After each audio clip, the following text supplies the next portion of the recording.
Ya, shalom sahabat-sahabatku. Renungan hari ini saya beri tema doa dan kesehatan rohani. Sahabat-sahabatku, dalam kehidupan sehari-hari banyak orang berdoa untuk kebutuhan jasmani. Ya, jadi contohnya seperti kesembuhan, rezeki, meminta perlindungan, keberhasilan dan sebagainya. Namun ada satu aspek yang sering terlupakan dalam doa, yaitu apa? Yaitu kesehatan rohani. Alkitab menekankan pentingnya kesehatan rohani karena kehidupan rohani itu menentukan hubungan kita dengan Allah dan juga dampaknya pada kehidupan kekal. Kita baca terlebih dahulu firman Tuhan pada kesempatan kali ini. Di dalam 3 Yohanes 1 ayat 2, firman Tuhan berkata apa? Saudaraku yang kekasih, aku berdoa semoga engkau baik-baik dan sehat-sehat saja dalam segala sesuatu, sama seperti jiwamu baik-baik saja. Nah, sahabat-sahabatku, ayat ini menunjukkan pentingnya keseimbangan antara kesehatan jasmani dan kesehatan rohani. Rasul Yohanes mendoakan agar jiwa yang sehat itu menjadi dasar bagi segala aspek kehidupan lainnya. Nah, ayat ini menekankan bahwa kesehatan rohani itu adalah fondasi utama yang harus diperhatikan di dalam doa. Nah, berdasarkan teks bacaan kita tadi, maka setidaknya ada 4 hal penting kaitannya dengan kesehatan rohani yang perlu kita pelajari. Apa saja? Yang pertama adalah pentingnya kesehatan rohani dalam pandangan Alkitab. Sahabat-sahabatku, rohani adalah prioritas utama. Tuhan Yesus mengingatkan bahwa apa yang paling penting bukanlah hal jasmani, tetapi rohani. Di dalam Matius 6 ayat 33, Tuhan Yesus berkata, "Tetapi carilah dahulu kerajaan Allah dan kebenarannya, maka semuanya itu akan apa? Akan ditambahkan kepadamu."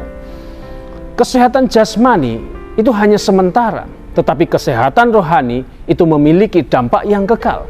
1 Timotius 4 ayat 8 dikatakan di sana apa? Latihan badani terbatas gunanya, tetapi ibadah itu berguna dalam segala hal karena mengandung janji, baik untuk hidup ini maupun untuk hidup yang akan datang. Saudara-saudara, rohani yang sakit itu membawa kehancuran. Dosa membuat manusia mati secara rohani. Itu bisa dilihat di dalam Roma 6 ayat 23. Dan tanpa pemulihan rohani, seseorang akan terus terpisah dari Allah. Roma 6 ayat 23 berkata, sebab upah dosa ialah maut, tetapi karunia Allah ialah hidup yang kekal dalam Kristus Yesus Tuhan kita. Sahabat-sahabatku, hati yang tidak dijaga dapat menuntun kepada kejatuhan. Amsal 4 ayat 23 berkata, jagalah hatimu dengan segala kewaspadaan, karena dari situlah terpancar kehidupan. Nah, hal penting kedua kaitannya dengan kesehatan rohani adalah mengapa orang jarang berdoa untuk kesehatan rohani. Yang pertama, kekeliruan fokus. Banyak orang lebih fokus pada kebutuhan fisik dan lupa bahwa kehidupan rohani itu jauh lebih penting. Doa seringkali berpusat pada masalah yang terlihat, sementara kondisi hati dan jiwa seringkali diabaikan. Kemudian yang kedua adalah kurangnya kesadaran akan kondisi rohani. Nah, seperti tubuh yang sakit memerlukan pemeriksaan dokter. Nah, jiwa yang sakit perlu pemeriksaan dari Roh Kudus.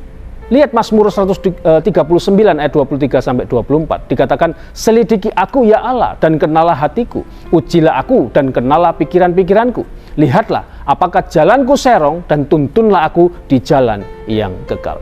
Sahabat-sahabatku, tanpa kesadaran akan dosa atau kelemahan rohani, seseorang mungkin tidak menyadari pentingnya berdoa untuk rohani mereka. Itu yang kedua. Kemudian hal penting ketiga kaitannya dengan kesehatan rohani adalah bagaimana berdoa untuk kesehatan rohani. Yang pertama, minta pemurnian hati. Sahabat-sahabatku, pemazmur berdoa dalam Mazmur 51 ayat 12 begini, jadikanlah hatiku tahir, ya Allah, dan perbaharuilah batinku dengan roh yang teguh.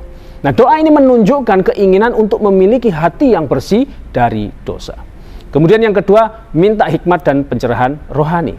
Dalam Efesus 1 ayat 17-18, Paulus berdoa agar jemaat diberi hikmat dan mata hati mereka diterangi untuk memahami panggilan Allah. Sahabat-sahabatku, kita perlu meminta Tuhan untuk memberikan pengertian yang lebih dalam tentang kehendaknya. Yang ketiga, minta kuasa untuk hidup kudus. Berdoalah agar Roh Kudus memberi kekuatan untuk melawan godaan dosa. Galatia 5 ayat 16-17 berkata, maksudku ialah hiduplah oleh roh, maka kamu tidak akan menuruti keinginan daging. Sebab keinginan daging itu berlawanan dengan keinginan roh, dan keinginan roh berlawanan dengan keinginan daging. Karena keduanya bertentangan, sehingga kamu setiap kali tidak melakukan apa yang kamu kehendaki. Mohon agar hidup kita itu terus menyenangkan Tuhan. Kolose 1 ayat 10.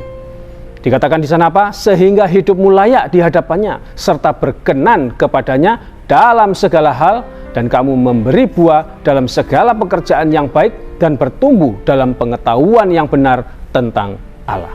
Itu yang ketiga. Sekarang hal penting keempat kaitannya dengan kesehatan rohani adalah dampak kesehatan rohani yang baik. Yang pertama adalah hubungan yang lebih dekat dengan Allah. Dalam Yohanes 15 ayat 5, Yesus berkata bahwa kita harus tetap tinggal di dalam Dia untuk berbuah banyak. Kesehatan rohani itu memungkinkan hubungan ini terpelihara. Kemudian yang kedua adalah kehidupan yang menjadi berkat. Ketika rohani kita sehat, hidup kita mencerminkan karakter Kristus dan menjadi kesaksian bagi orang lain. Matius 5 ayat 16. Dikatakan di sana apa? Demikianlah hendaknya terangmu bercahaya di depan orang, supaya mereka melihat perbuatanmu yang baik dan memuliakan Bapamu yang di sorga. Nah, kesimpulannya, kesehatan rohani itu adalah fondasi kehidupan Kristen. Jangan hanya berdoa untuk kebutuhan-kebutuhan jasmani saja, tetapi prioritaskan juga kesehatan rohani. Berdoalah agar hati kita tetap murni, pikiran kita diterangi oleh firman Allah, dan kita hidup dipimpin oleh Roh Kudus. Nah, mulai hari ini, tambahkan dalam doa-doa saudara permohonan untuk kesehatan rohani saudara, baik bagi diri sendiri maupun untuk orang lain. Mintalah Tuhan untuk memurnikan hati, memperbarui roh, dan memberikan kekuatan untuk hidup sesuai dengan kehendak-Nya. Nah, dengan demikian kita akan hidup dalam kekuatan yang berasal dari Allah.